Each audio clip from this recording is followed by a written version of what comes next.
Sabem, a franquia de Five Nights at Freddy's, ou Cinco Noites do Fredinho, ou FNAF, como os fandoms chamam, é uma franquia muito querida pra mim. E eu acompanho, não muito ferrenhamente ultimamente, mas já acompanhei com bastante fervor antes. Desde 2016, com o lançamento de Sister Location, assistindo o Alan jogar. Eita, que tempo bom! O quinto jogo da linha principal da franquia. E bom, com Secret of the Mimic, ou Segredo do Mímico, esse título em português é péssimo. Batendo nas portas, eu queria tecer alguns comentários sobre essa linha de jogos tão querida do meu coração. Oi, eu sou a Nil, e acho que antes de mais nada é bom a gente fazer uma retrospectiva rápida sobre o que é FNAF e dar umas pinceladas por cima da história, que Deus e o fandom de FNAF que me perdoem, é uma completa bagunça. E muito provavelmente eu não vou conseguir explicar nem um terço do que realmente é a história de verdade. Mas enfim, a vida é isso. Vamos nessa. Five Nights at Freddy's é uma franquia de jogos desenvolvida pelo estadunidense Scott Cawthon,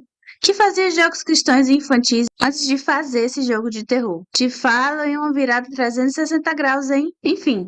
Abro já aqui um parêntese para dizer que se você for olhar a fundo a história do Scott, é bem inspiradora de se ver. O cara trabalhava no equivalente das casas freitas lá nos Estados Unidos e fazia jogos indies nas horas vagas, e sempre os jogos deles eram rechaçados e criticados por terem um 3D estranho e a gameplay meio memes. E nos primeiros jogos a gameplay era bem simples. Essencialmente, você era um segurança contratado para vigiar uma pizzaria à noite e 4 animatrônicos de gostos bem duvidosos, com um jogo de câmeras e controlar as portas que têm baterias com a duração de 2 pilhas palito. Simples, certo? Errado! Os animatrônicos questionáveis conseguem andar pelo estabelecimento e se eles conseguirem entrar na sua sala, você vira enroladinho de salsicha dentro de uma roupa de animatrônico, igual a que eles estavam usando. E é assim no 2, só que ao invés de 4 tem 10 para você tomar de conta e não tem portas porque deu preguiça no arquiteto local. No 3, só que tem só um para você dar conta, mas muitas alucinações ao mesmo tempo que te impedem de fazer isso com maestria. E no 4, só que ao invés de ser um guarda noturno, você é uma criança traumatizada que sofre bullying. Não ia sobreviver um dia aqui onde eu moro, onde o apelido mais gente boa de um menino da minha escola era Ferra, que já era um diminutivo de ferrajado, porque um dia o pobre coitado fez xixi nas calças perto de um corrimão de ferro. Enfim, criança é uma maravilha.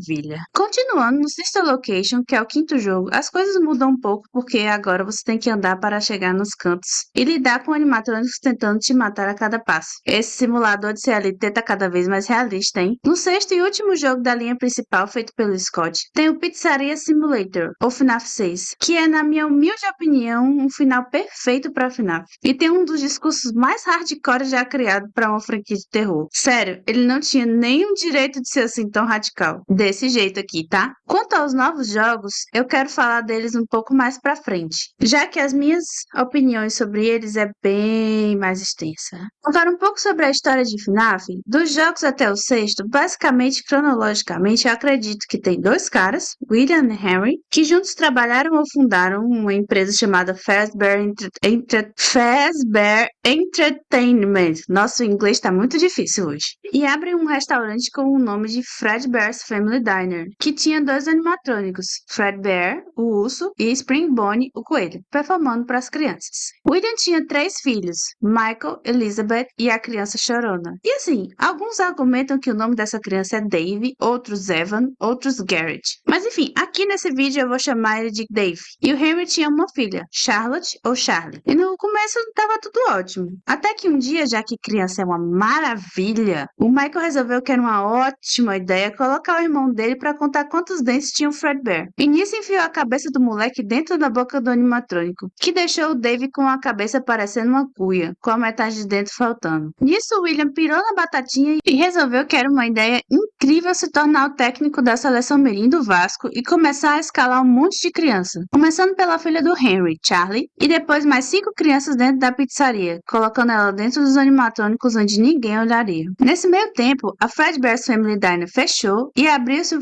Fred Fazbear's Pizza, com Bonnie o coelho, Fox a raposa, Chica a galinha que mais parece um pato e o Freddy o urso, para substituir os dois primeiros originais. O Henry foi tirar umas férias nas Bahamas, enquanto o William estava na escalação da seleção. E enquanto isso, a Charlie foi parar no animatrônico Puppet, que sinceramente, quem pensou no design daquilo ali deve odiar crianças. Dando vida ao bicho, pensou, já que eu tô aqui sem nada pra fazer, que tal começar a colocar as almas das outras crianças nos animatrônicos? Já que os corpos estavam lá mesmo, já era meio caminho andado. Isso o William percebeu, opa, algo de errado não está certo. E viu que os animatrônicos estavam possuídos e os espíritos das crianças estavam dando vida aos bichos. Aí ele falou, também quero. E começou a experimentar com mais crianças. E para isso ele construiu os robôs da Sister Location, Circus Baby, um negócio que eu não consigo nem colocar em palavras, mas que lembra vagamente uma menina, Ballora bailarina, outra que vale minha Nossa Senhora, Funtime Freddy o urso e Funtime Fox a raposa. E se você está se perguntando quantos ursos tem nessa franquia, tem muitos. Tem umas 20 versões só do Fred. Juro pra você. Mas enfim, voltando. O que o nosso Mano William não contava é que criança é uma maravilha. E quando você diz não mexe, é mesmo que dizer assim, mexe atentado, mexe, vai. E ele disse pra guria dele, não chegue perto dos animatrônicos que papai construiu, tá? Eles são peligro. E já dá pra saber o que aconteceu com a Elizabeth, a mais nova centroavante do Vascão. Nisso, o William, mano, desiste dessas crianças. E foi na pizzaria coletar as partes dos robôs pra ver qual era. Nisso, os espíritos falaram, aqui não, queridinha. E colocaram ele dentro da roupa de Spring Bonnie, onde foi de arrasta pra cima. Beleza, passa o tempo e o Michael pega e fala, acho que deu ruim, hein? E vai atrás do pai. Nisso ele encontra os Funtime em um bunker mopaia, que só tinha tipo uma fábrica, não tinha nenhum Fortnitezinho pra jogar. Então eles estavam muito entediados e se fundem e mandam Michael jogar no Vasco de meia e usam o corpo dele para escapar do bunker e ser feliz no mundo exterior. Só que como carne apodrece, carne humana não é uma exceção. Então eles picaram a mula do Michael, que possuía o próprio corpo? Eu não sei, não faz sentido. Não faça perguntas difíceis. Passa mais um tempo, o William, que fez a transição de corpo, muda o nome dele para Springtrap e sai por aí dando um apavoro em uma atração de terror com tema de Fredinho, que pega fogo iniciado pelo Michael e que era para ser mais uma arrastada para cima, mas ficou devendo a parte final. Enfim, o Henry volta das Bahamas e fica tipo aquele cara com as pizzas chegando na casa e vendo tudo pegar fogo e o circo armado. Aí ele falou, parou! E resolveu colocar ordem na casa, montando outra pizzaria de nome. Pera, deixa eu checar aqui. Nome: Pizzaria FNAF 6. Freddy Fazbear's Pizza Place, no qual ele constrói um labirinto e chama de geral. Springtrap, a.k.a. William, Circus Baby, a.k.a. Elizabeth, Ennard, que foi o bagulho que saiu do Michael e que também tinha as almas das crianças originais, Freddy, Bonnie, Chica e Foxy, Michael, a.k.a. Michael, e a Left, que foi um animatrônico que ele criou para colocar a Puppet, a.k.a. Charlie. Nisso ele chamou o Michael de burro, incompetente e disse, pega fogo, cabaré! E tocou fogo no bagulho enquanto dava uma mitada federal pra cima do William com o discurso mais heavy metal da história. Enfim, essa é a história dos 6 primeiros jogos da franquia. E com certeza absoluta eu esqueci muitas informações importantes e provavelmente massacrei essa timeline. Mas o negócio de FNAF é justamente esse. As coisas são apresentadas fora de ordem e muitas informações contradizem uma com a outra. E você que lute para colocar algum senso de ordem ou progresso nisso aí. Mas se você quiser saber mais sobre a história, com gente que sabe do assunto bem mais do que eu recomendo o canal do Core, que fala sobre essas franquias de jogos e faz teorias e comentários sobre. E se você fala inglês, tem um clássico Game Theory, que tem uma caralhada de vídeo falando sobre FNAF. Também tem um canal FNAF, se escreve FUHNAFF, que é de um criador chamado John, que fez um vídeo de timeline muito bom, e uma menção honrosa para um canal chamado TAF9, que é THAFNINE, que abordou o FNAF de uma forma muito engraçada. Assim quanto a mim, desde Sister Location eu me encantei com FNAF, porque quando eu era mais nova eu tinha medo de tudo, sabe? Tudo relacionado ao terror, me assustava absurdamente. Tanto é que de primeira eu assistia a gameplay com uma página do YouTube como uma aba separada e colocava um monte de abas em cima, só deixando a cara da pessoa que estava jogando a amostra.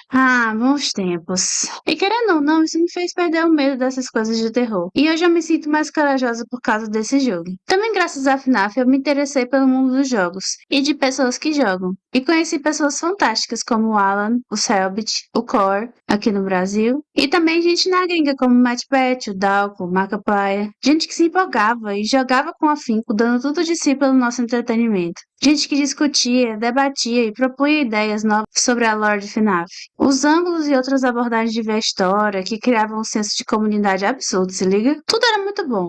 Outra coisa que FNAF fez pra mim, querendo ou não, foi me ajudar a melhorar o meu inglês. Sim, eu tinha feito um curso uns anos atrás, mas não tinha domínio sobre a língua. E graças ao meu interesse por FNAF e a canais como The Game Theorist, que fazia teoria em cima de teoria, eu expandi meu vocabulário e melhorei muito esse aspecto da minha vida. Então eu trago FNAF no meu coraçãozinho de papelão, desde aquela época. E acho que vou levar pra sempre, pelo tanto que eu vivi. Até tem um quadro que eu pintei relativo a FNAF na minha parede para mostrar o quanto essa franquia é e acho que sempre vai ser especial. Não só pra mim, mas pra muita gente. Afinal, ela ajudou a iniciar e popularizar várias carreiras de várias pessoas, tanto youtubers quanto desenvolvedores de jogos, artistas, músicos, etc, etc, etc. Mas Nil, até agora você só falou dos jogos até o sexto. O que aconteceu depois? Bom, já que você tocou no assunto, eu vou te falar. Depois do sexto jogo, o Scott falou que ia se aposentar e colocar a FNAF na mão de outro estúdio para cuidar, já que ele queria expandir os modos de jogos e também esse homem tem uma penca de filho para cuidar. Tava faltando tempo. Mas de aposentadoria, ele é igual o Hayao Miyazaki.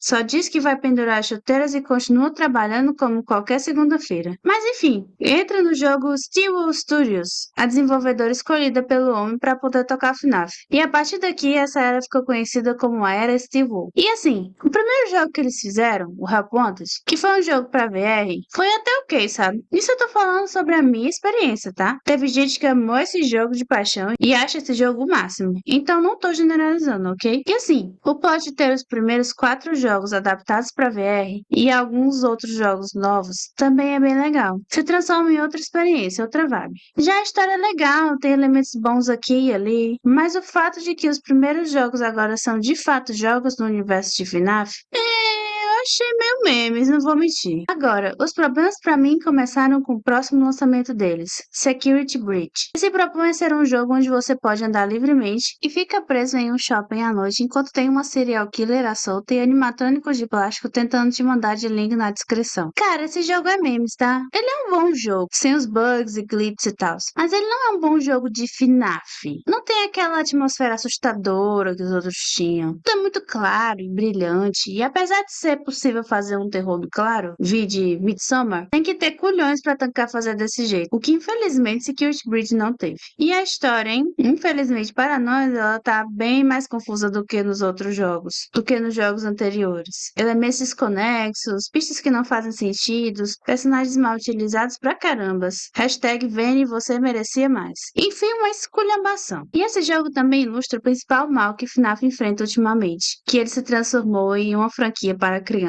Como assim para criança? Calma, Calabrese, que eu explico. Já na época dos 6 primeiros jogos originais, FNAF já sofria com os memes das crianças devido a, primeiro, o jogo ter se popularizado por youtubers e crianças tendo fácil acesso à internet, não tinham necessariamente que jogar, podiam só pular o susto se quisessem. Segundo, os personagens até que tinham um design fofinho de bichinho que atraía facilmente as crianças. Terceiro, que FNAF se expandiu com fangames e mods para Minecraft e Roblox que trollavam os jogos originais. E quarto, com vídeos de animações simples que focavam mais no design dos personagens do que na história deles. Tudo isso veio de bandeja para eles. Mas até aqui tudo bem. O jogo mantinha sua seriedade enquanto convivia com esses memes feitos pelas crianças. Até Security Breach, onde tudo era colorido, alegre, feliz, brilhante, luzes neon e brincadeiras para as crianças. E nem preciso dizer que elas caíram em cima, né? Dobraram a aposta para tudo e começaram a exagerar e a pesar nos memes. Até que isso atingiu parte do mainstream. E para boa parte das pessoas, inclusive eu, ficou bem complicado de acompanhar. Outro aspecto dessa, abre aspas, infantilização de FNAF, fecha aspas, foi que na era Steel Wool, a história que até então tinha seguido um caminho do sobrenatural, passou a ter como principal vertente o uso da tecnologia de maneiras antinaturais. Tanto é que o principal antagonista dessa era é um robô de IA rebelde que ataca os seres humanos.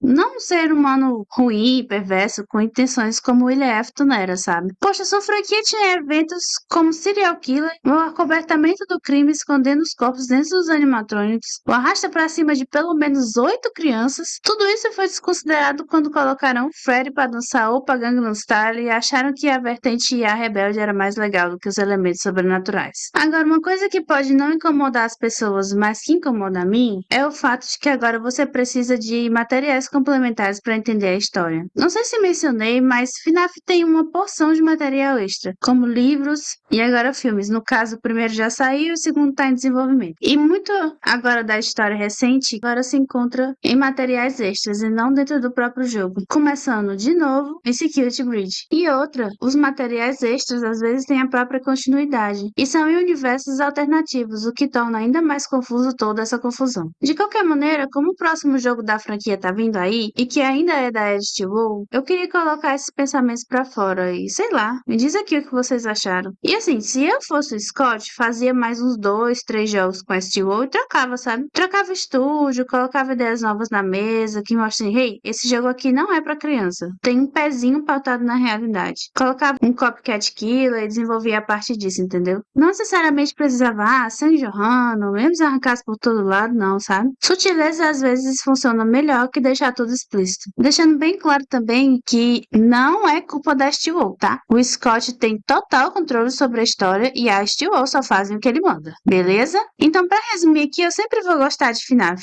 Essa franquia sempre vai ter um lugarzinho especial no meu coração. Mas eu espero muito que eles possam aprender com seus erros e melhorar no futuro pra ficar mais uns 10 anos aí rodando. Also, o susto que eu tomei das Plush Babies pela primeira vez em Hell Ponte não tá escrito no gibi. Meu Deus do céu. E se você ficou até o final, comenta a frase secreta que é: tudo isso aconteceu porque essas crianças não tinham uma mãe presente. Curta, compartilhe, se inscreve se você quiser. E é isso. Tchau!